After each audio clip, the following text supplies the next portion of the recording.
예배에 나오신 여러분 주님의 이름으로 환영하고 축복합니다. 제가 오늘 부디게하게 외부에 나와 있어서 조금 다른 환경과 그리고 또 이렇게 녹화로 오늘 예배가 진행된다는 점 양해 말씀드리면서 오늘 우리에게 주신 하나님의 말씀 함께 살펴보겠습니다. 오늘 우리에게 주신 하나님의 말씀은 요한복음 16장 16절에서 24절까지 말씀입니다. 조금 있으면 너희가 나를 보지 못하겠고 또 조금 있으면 나를 보리라 하시니 제자 중에서 서로 말하되 우리에게 말씀하신 바 조금 있으면 나를 보지 못하겠고 또 조금 있으면 나를 보리라 하시며 또 내가 아버지께로 가미라 하신 것이 무슨 말씀이냐 하고 또 말하되 조금 있으면 이라 하신 말씀이 무슨 말씀이냐 무엇을 말씀하시는지 알지 못하노라 하거늘 예수께서 그 묻고자 함을 아시고 이르시되 내 말이 조금 있으면 나를 보지 못하겠고 또 조금 있으면 나를 보리라 하므로 서로 문의하느냐. 내가 진실로 진실로 너희에게 이르노니 너희는 곡하고 애통하겠으나 세상은 기뻐하리라. 너희는 근심하겠으나 너희 근심이 도리어 기쁨이 되리라. 여자가 해산하게 되면 그때가 이르렀으므로 근심하나 아기를 낳으면 세상에 사람 난 기쁨으로 말미암아 그 고통을 다시 기억하지 아니하느니라. 지금 너희가 근심하나 내가 다시 너희를 보리니 너희 마음이 기쁠 것이요 너희 기쁨을 빼앗을 자가 없으리라. 그날에는 너희가 아무것도 내게 묻지 아니하리라. 내가 진실로 진실로 너희에게 이르노니 내가 무엇이든지 아버지께 구하는 것을 내 이름으로 주시리라. 지금까지는 너희가 내 이름으로 아무것도 구하지 아니하였으나 구하라. 그리하면 받으리니 너희 기쁨이 충만하리라. 아멘. 네. 오늘 본문 역시 이제 계속되는 예수님의 이제 고별 설교의 내용이 이제 기록되어 있습니다. 이제 오늘 본문 이제 내용의 이제 주된 내용을 보시면 이제 예수님께서 내가 너희와 함께 있겠다. 이제 잠깐, 그러니까 내가 너희와 함께 있지 못할 거고 좀 있으면 또 함께 있을 것이다. 이런 이야기를 했는데 제자들이 이 말씀이 전혀 이해하지 못해서 이게 무슨 말인가 자기들끼리 수군대는 모습이 이제 오늘 본문입니다. 그러니까 사실 계속해서 제자들은 예수님이 하신 말씀 이해를 못했죠. 근데 주로 이 십자가와 가까워지면 이제 예수님 그 십자가에 달릴 날이 가까워지면 가까워질수록 제자들은 더더욱 지금 예수님의 말씀을 전혀 이해하지 못하는 모습이 이제 본문에 기록되어 있습니다. 우리 16절에서 18절 지금 거의 무슨 코미디 프로 같이 지금 분명히 같은 공간에서 예수님이 하신 말씀을 전혀 이해하지 못하는 좀 답답한 상황이 기록되어 있습니다.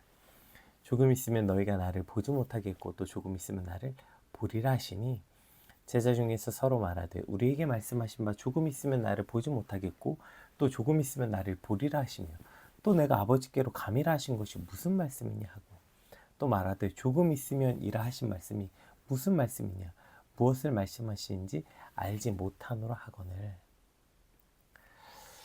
이제 우리는 사실 이 십자가 사건을 알고 있기 때문에 이 예수님이 하신 말씀이 무슨 말씀인지 이제 알 수 있죠.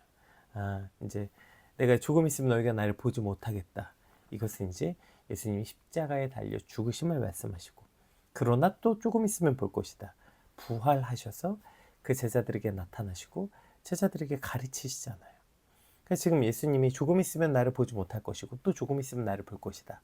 이것은 예수님의 죽으심과 부활에 관한 이야기죠. 근데 제자들은 이 말씀을 지금 전혀 이해하지 못합니다. 네. 그래서 지금 이게 무슨 말이냐? 자기들끼리 지금 이 질문 자체가 굉장히 복잡하죠. 저들이 얼마나 혼란스러워하고 있는지 지금 오늘 본문에 기록되어 있습니다. 이런 제자들의 모습을 보면 여러분 어떤 생각이 드세요? 좀 답답하기도 하고요. 아니 아무리 그래도 뭐 이렇게까지 말귀를 못 알아듣나. 아니 예수님 그렇게 말씀하셨는데 십자가 달리실 거라고 죽으실 거라고 그렇게 얘기했는데 이렇게까지 못 알아들 말인가 싶다가도 그래서 저들 좀 답답하게 보다가도 저게 또 내 모습이구나 이런 생각을 또 할 수밖에 없는 것 같아요. 우리도 설교를 그렇게 수없이 들었는데 성경에 그렇게 수없이 써 있는 걸 읽었는데 그런데도 이해를 못해. 제가 개척하고 이제 아내가 종종 하는 말이에요. 이제 어느 날 예배 마치고 집에 오면 근데 오빠 왜 저 설교를 처음 해줬어? 왜 저 얘기를 난 처음 들었어? 이런 이야기들. 예. 그 말은 이미 많이 들었지만 그때는 들어도 이해되지 않고 그땐 듣고 이해했다고 생각했지만 정작 진짜 무슨 말인지 알지 못하는, 사실 우리도 그런 상황들을 자주 처하게 되는 거 아닙니까? 예. 근데 여러분, 오늘 이 제자들이나 우리나 말씀을 들어도 이해하지 못하고 예수님의 음성을 들어도 이해하지 못하고 설교를 들어도 이해하지 못하고 그런 우리에게 오늘 이 말씀이 참 큰 소망이 되는 것 같아요.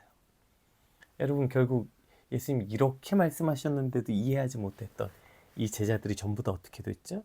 알려지기로는 사도 요한 빼고는 모든 제자들이 순교했다 하고 알려져 있죠. 그들이 지금 예수님이 하신 말씀을 그냥 머리로 이해한 정도로 끝나는 게 아니고 그들이 나중엔 다 이해했고 다 알아들었고요. 심지어 그냥 이해한 정도가 아니라 그 말씀에 따라 순교했다. 여러분, 이것이 결론이잖아요. 이것이 우리에게 얼마나 큰 소망이 됩니까? 그래서 여러분, 그냥 의미 없이 지나가는 시간은 없는 것 같아요. 때가 이르면 들었던 그 말씀이 생각나고 그 말씀이 하나로 연결되고 이어져서 예수님의 말씀이 이 말씀이구나 알게 되고, 그리고 그 알게 된 말씀대로 살게 되고, 이것이 바로 그리스도인의 삶. 오늘 제자들이 그렇게 살았다고요.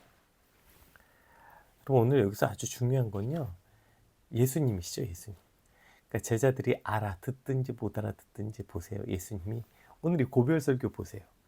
계속 말씀하시죠. 아니, 이 정도 했으면 좀 많이 하신 거 아닙니까? 아니, 이 정도 했으면 그만하셔도 되잖아요. 또 얘기하시고 또 얘기하시고 또 못 알아들었어? 그러면 또 얘기하시고 또 얘기하시고 또 못 알아들었어? 다른 비유를 들어서 말씀하시고 또 얘기하시고. 모든 성경이 그렇지만 특별히 요한복음은 같은 주제가 진짜 많이 등장하고요. 같은 단어가 굉장히 많이 등장합니다. 아니, 어차피 말해도 알아듣지도 못할 제자들에게 예수님은 도대체 왜 계속 말씀하시는 걸까요? 왜 계속 말씀하시죠? 우리 이미 요한복음에서 다 살펴봤어요.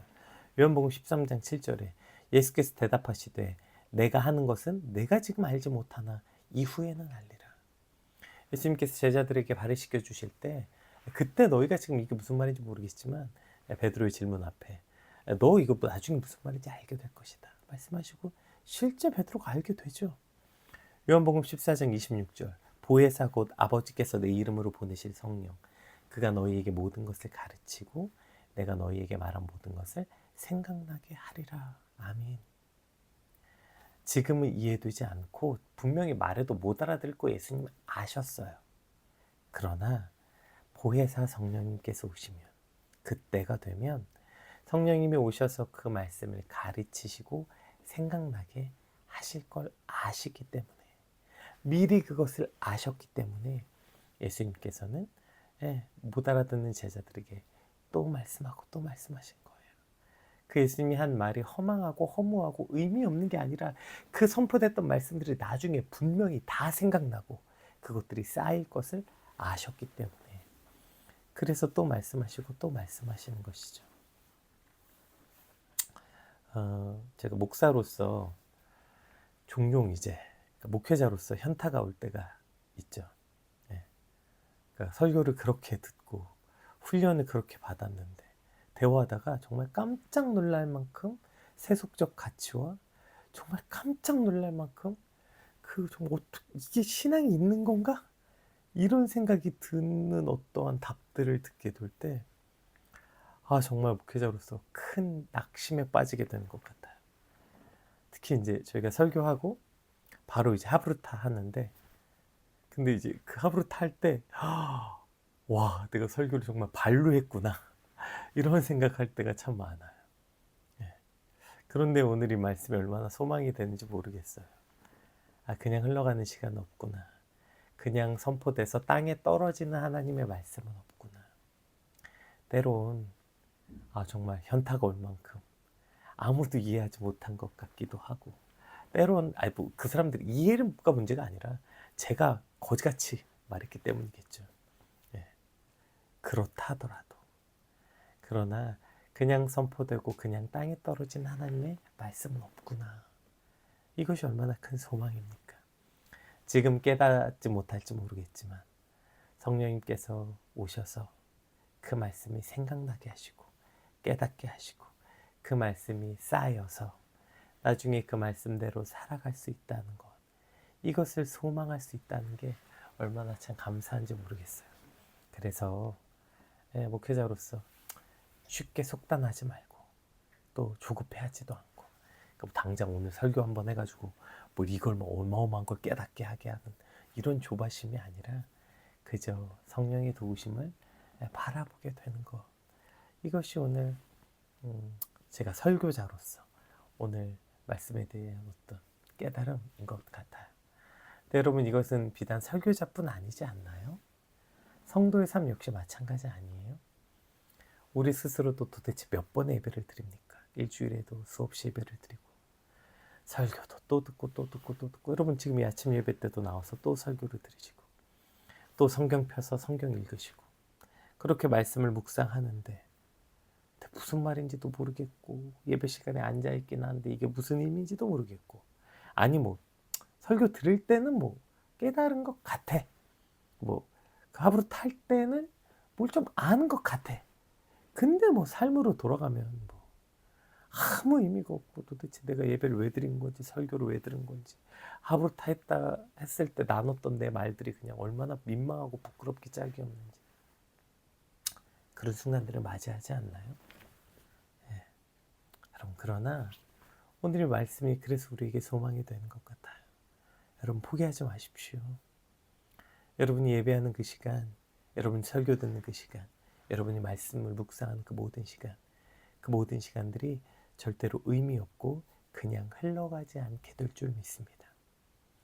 그 말씀들이 지금은 우리 삶을 움직이지 못하고 지금은 이해하지 못할지라도, 그러나 그 말씀이 우리 가운데 쌓여서 우리 삶을 든든히 세워가고 예수님 말씀이 알아주고 그렇게 해서 예수님 따라 예수님처럼 우리를 살아갈 수 있는 날, 그 날로 우리를 인도하실 것을 소망하는 것, 그것이 그리스도인의 삶이 아닌가 싶어요. 여러분, 그러니까 포기하지 마세요.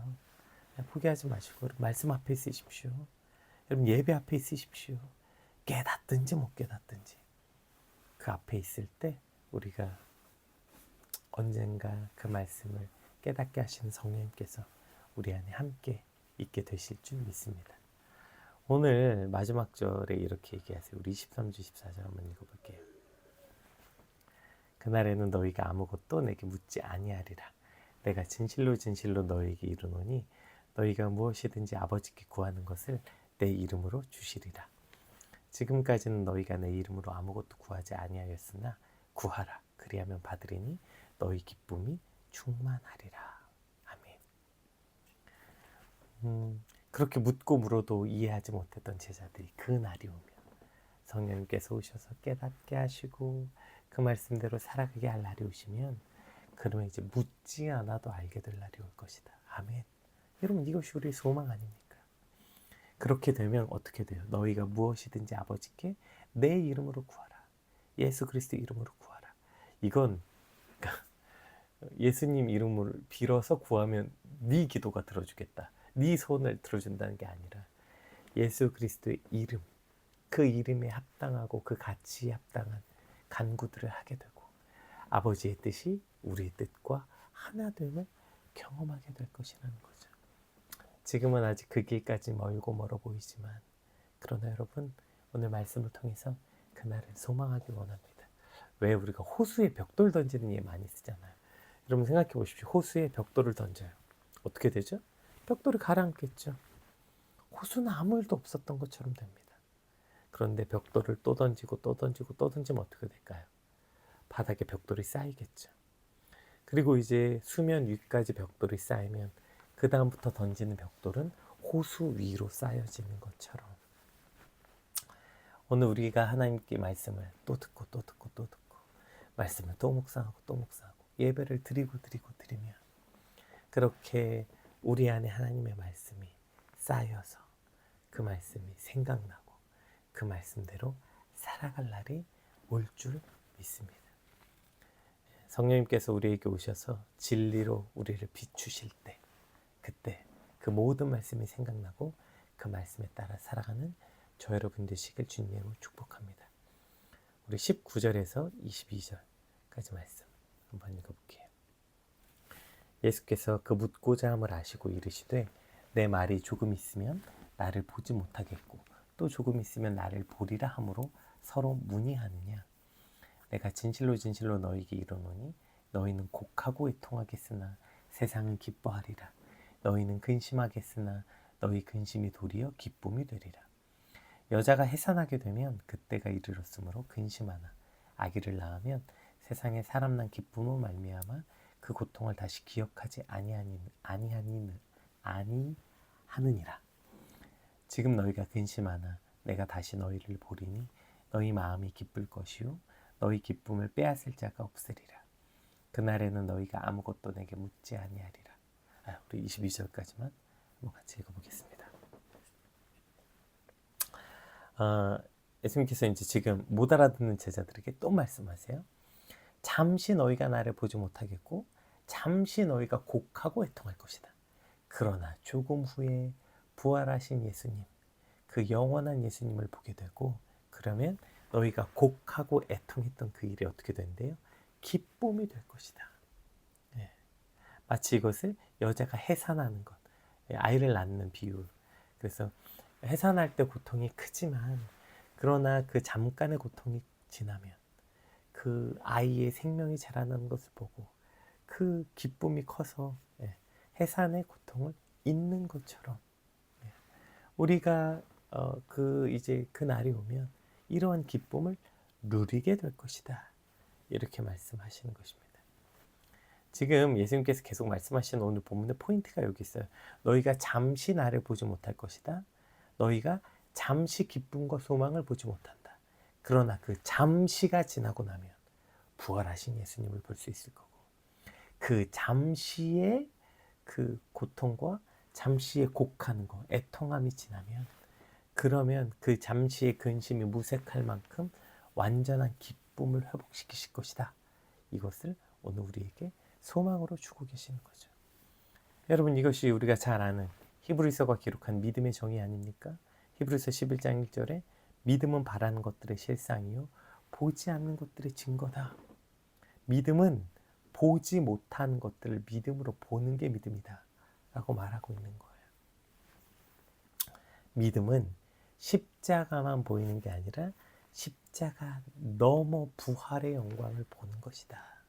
오늘 이 얘기하고 계시는 거예요.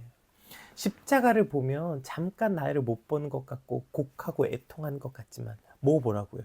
그 십자가의 잠깐, 그 잠깐을 넘으면 그러면 부활하신 예수 그리스도를 보고 그 영광의 기쁨을 소망하고 바라보게 될 것이다 말씀하시는 거죠. 여러분 우리 인생에도 예수님이 보이지 않는 것 같은 순간들이 있어요. 네.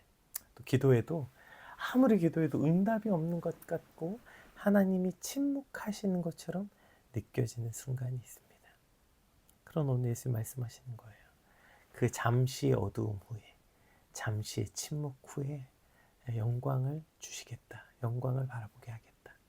이것을 바라보고 견디는 게 믿음이라고 말씀하시는 거예요.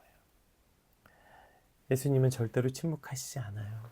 어쩌면 우리보다 더 응답하기를 원하시는 게 예수님일 거예요. 다만 그것이 잠시의 침묵이 영원한 함께하심, 잠시의 애통과 고통이 영원한 기쁨이 되기 때문에 그 잠시의 헤어짐과 침묵과 애통함을 견뎌야 한다라고 말씀하시는 거죠. 여러분 이게 믿음이라고요. 여러분에게 무슨 소망이 있습니까? 여러분 지금 눈에 보이는 여러분의 상황 굉장히 소망이 많으세요? 난 이대로만 되면 난 이제 무조건 잘 살 거다. 여러분의 삶의 모든 것이 다 소망이 넘칩니까? 나의 삶, 나의 미래, 나의 비전, 세상에 돌아가는 것 그럼 무슨 소망이 있어요? 내가 나를 보면 그냥 눈에 보이는 건 곡하고 애통하고 더 어두운 뿐이지만, 그러나 뭘 보는 거예요? 그 고통 뒤에 넘어 있는 주가 주실 기쁨과 그 어두움 가운데 임재하실 빛을 소망하는 거. 우리가 이걸 소망할 때 지금 이 어두움의 터널을 이길 수 있게 되는 거죠. 제가 제 친구 목사님하고 한 새해 시작했을 때 한 몇 년 전이었어요. 이제 1월 초에 막 이제 둘 다 이제 막 목회에 대한 고민이 많고, 이제 그래서 우리 이제 어떻게 사냐, 뭐 먹고 사냐부터 해서 막 이런저런 근심과 걱정을 나누고 방법도 찾고 막, 그래서 막 배민 어플 깔고 막 뭐 우리 어떻게 사냐 막 이제 이런 얘기 막 나눴던 때가 있었어요. 그리고 이제 11월쯤이었나? 이제 둘이 통화를, 거의 1년도 안 됐죠. 한 10개월 정도 지나고 통화하는데 둘 다 이런 말을 했던 기억이 나요. 야, 이럴 줄 알았다면 우리 그때 왜 걱정한 거냐?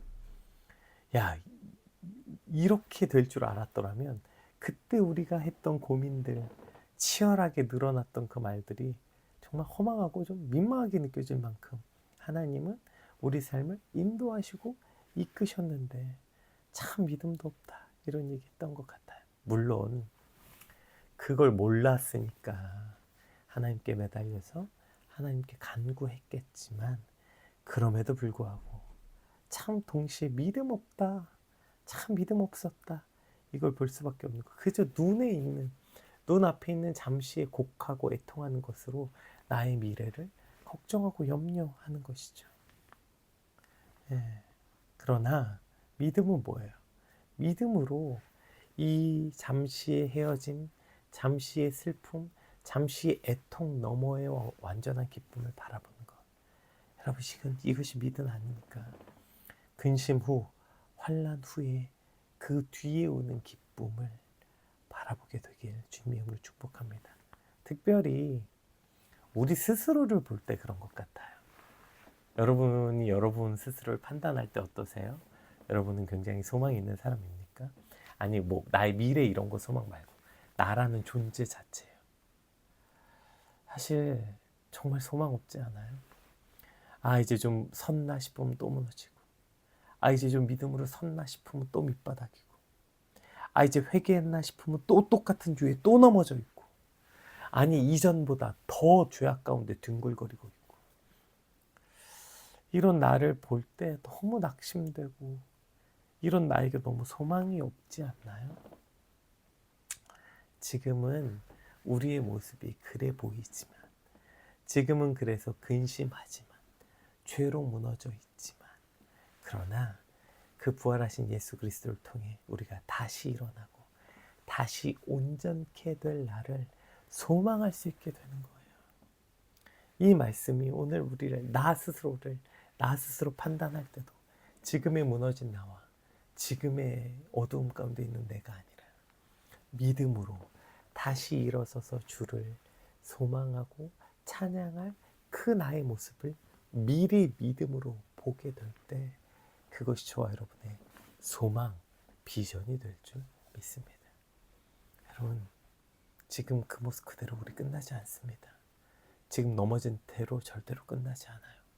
하나님 살아계시고 그분이 성령님께서 우리 안에 역사하셔서 우리를 인도하실 줄 믿습니다. 오늘 지금 예수님의 말을 알아듣지 못하는 제자들, 또 알아듣지도 못하는 제자들에게 계속해서 말씀하시는 예수님의 말씀들, 여러분 이것도 보이지 않는 일이었잖아요. 그 눈에 하나도 안 보이잖아. 제자들이 뭐 알아듣는 제자는 보이지도 않아요. 그 허망한 곳에서 예수님이 계속 말씀하셨던 것은 예수님 역시 그 보이지 않는 것을 보셨기 때문이죠. 아마 예수님께서 이렇게 계속 말씀하셨던 거, 이제 그들이 전부 다 주를 위해 그 생명도 아낌없이 드리지 않을 그 날을 미리 보고 하셨기 때문이라고 믿습니다. 오늘 그 보이지 않는 것, 믿음은 보지 못하는 것을 오는 것입니다. 오늘 이러한 믿음이 우리 안에 있게 되게 간절히 꿈꾸고 소망하게 되시길 주님 이름으로 축복합니다. 오늘 받은 말씀 놓고 함께 같이 기도합시다. 하나님, 믿음으로 이것을 바라보게 하여 주시옵소서. 믿음으로 지금은 못 알아듣지만 그러나 이것이 우리 안에 반드시 이루실 그 날을 소망하게 하시고, 또 지금은 믿음으로, 지금은 애통하고 곡하지만 그러나 믿음으로 그 빼앗기지 않을 기쁨이 충만할 그 날을 소망하게 해달라고 우리 받은 말씀 놓고 함께 같이 기도하겠습니다. 기도합시다.